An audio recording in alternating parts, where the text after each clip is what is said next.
Assalamualaikum warahmatullahi wabarakatuh. Bertemu kembali dengan Bu Ella. Pada pagi hari ini, anak-anak kelas 5 akan belajar tentang tema 9, subtema 3 tentang materi kegiatan ekonomi.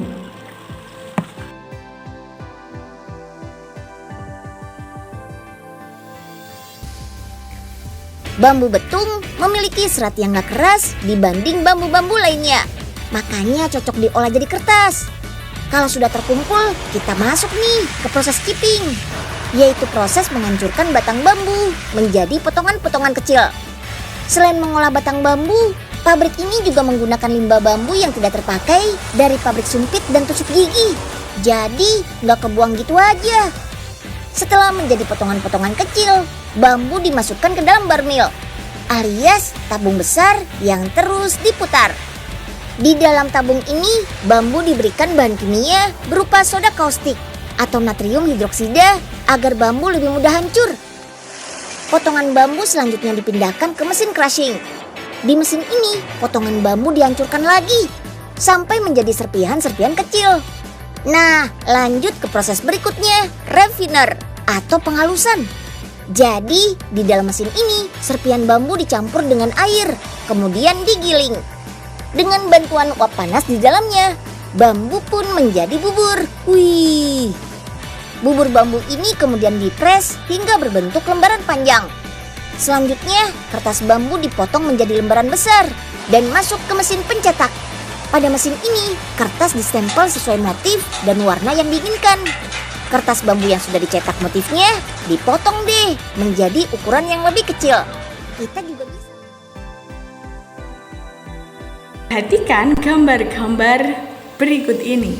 Ada membuat tempe, membuat tahu, membuat tas, membuat gerabah, membuat helm.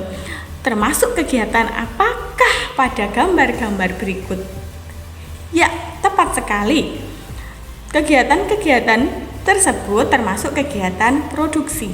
Kegiatan produksi adalah kegiatan yang menghasilkan barang atau jasa untuk memenuhi kebutuhan.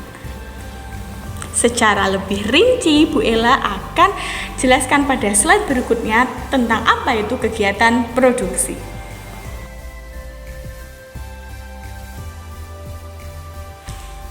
Oke, berikut adalah kegiatan produksi menurut bidang usahanya. Yang pertama adalah bidang usaha ekstraktif. Bidang usaha ekstraktif adalah kegiatan produksi yang bergerak di bidang pengambilan atau pemanfaatan sumber daya alam secara langsung tanpa diolah terlebih dahulu. Contohnya seperti penambangan serta nelayan yang menangkap ikan. Kedua adalah bidang usaha agraris. Kegiatan produksi ini bergerak di bidang pengolahan atau pengelolaan sumber daya alam. Contohnya pertanian, peternakan, serta perkebunan. Yang ketiga adalah bidang usaha industri. Kegiatan produksi yang bergerak di bidang pengolahan bahan mentah menjadi bahan setengah jadi atau jadi. Contohnya adalah industri kerajinan tas kulit sapi. Yang kedua, industri pabrik benang yang mengolah kapas menjadi benang. Kapas adalah bahan mentah menjadi bahan setengah jadi atau jadi. Yang keempat adalah bidang usaha perdagangan. Kegiatan produksi ini adalah bersifat mengubah atau menambah nilai guna, menambah nilai guna barang dengan menjualnya dari produsen kepada konsumen. Contohnya adalah toko kelontong, swalayan. Yang terakhir atau yang kelima adalah bidang usaha jasa. Kegiatan produksi bidang usaha jasa ini bergerak di bidang jasa atau pelayanan. Contohnya seperti bengkel, bank, serta kantor pos. Selanjutnya adalah bidang ekonomi yang kedua.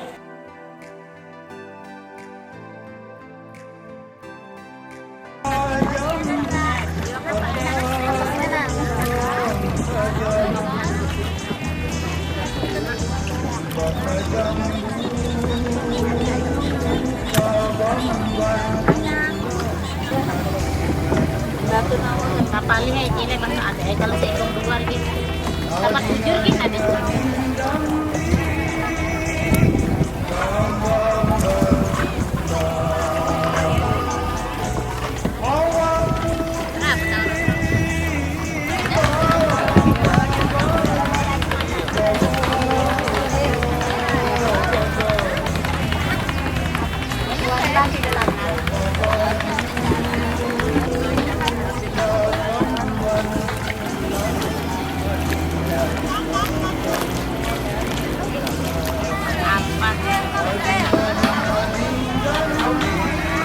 Daunnya ditawar 15. Kegiatan ekonomi yang kedua adalah, sebelum Bu Ella sebutkan kegiatan apa, mari kita perhatikan gambar-gambar berikut ini.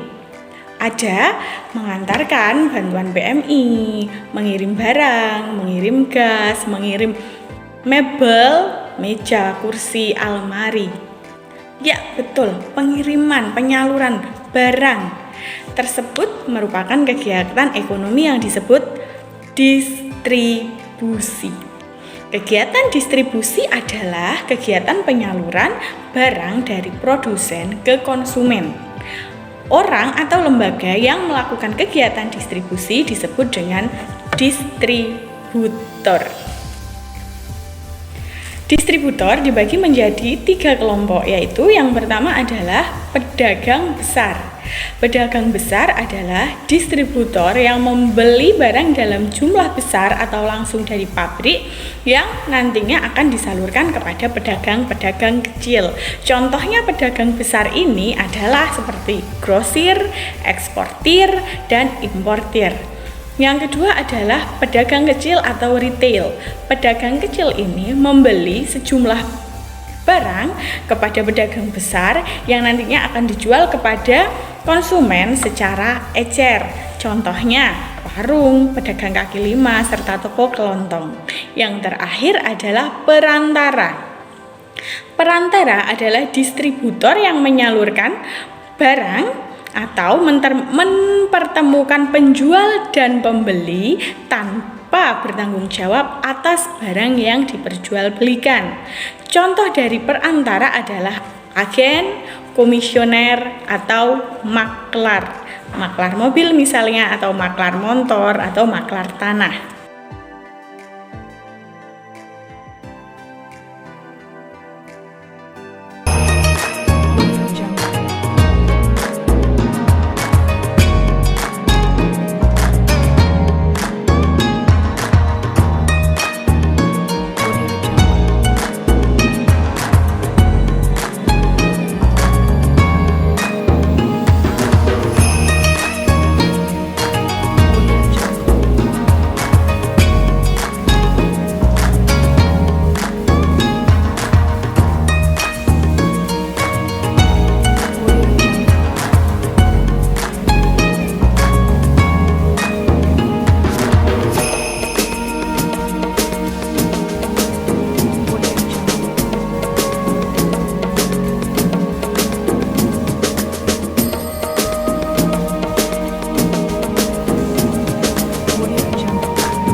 Oke, sekarang adalah kegiatan ekonomi yang ketiga atau yang terakhir.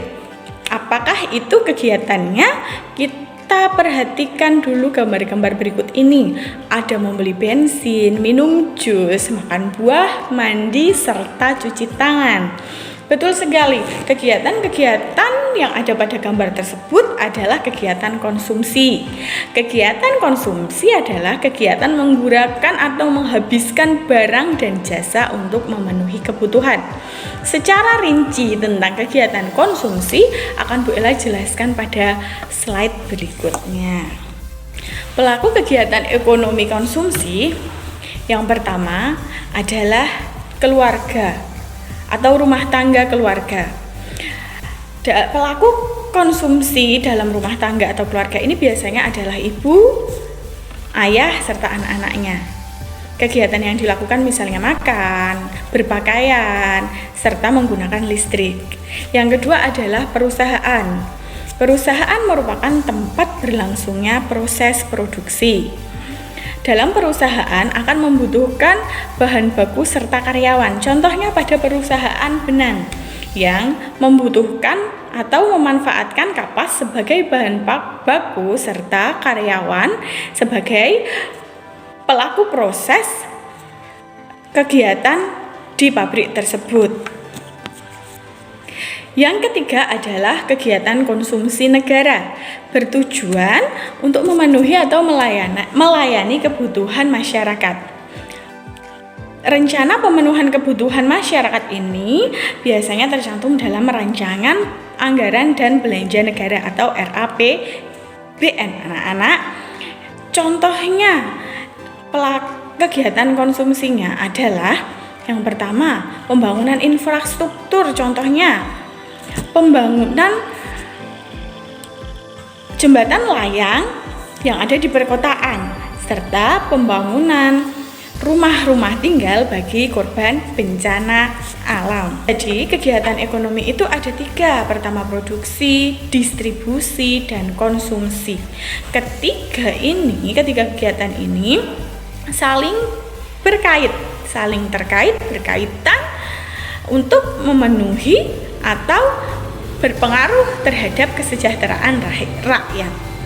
Contohnya kegiatan berikut ini, ada seorang nelayan menangkap ikan di laut. Kegiatan tersebut adalah kegiatan produksi. Lalu ikan-ikan yang sudah ditangkap oleh nelayan adalah dibawa ke pelelangan ikan. Pelelangan ikan ini disebut dengan kegiatan distribusi pedagang besar. Oh ya, nelayan tadi termasuk kegiatan produksi apa? Anak-anak, kegiatan produksi agraris. Oke, lanjut. Dari tempat pelelangan ikan atau pedagang besar dibawa oleh angkutan untuk dibawa ke kota. Nah, proses pengangkutan melalui jasa angkut ini dinamakan proses distribusi juga, kegiatan distribusi maksud Bu Ella. Lalu dari pengiriman ini dibawa ke pasar ikan, ke tempat warung-warung ikan. Itu juga kegiatan distribusi pedagang kecil yang nantinya disalurkan dari pasar ikan atau penjual-penjual ikan di pasar itu kepada konsumen langsung secara ecer. Yang terakhir, ikan yang sudah dibeli oleh para konsumen ini akan dimasak, disajikan di meja makan untuk dimakan bersama-sama keluarga. Ini yang terakhir ini disebut dengan kegiatan konsumsi. Terima kasih anak-anak. Semoga penjelasan Bu Ella ini dapat membantu anak-anak dalam pemahaman kegiatan ekonomi. Sampai berjumpa kembali pada materi berikutnya. Terima kasih. Tetap sehat. Lalu.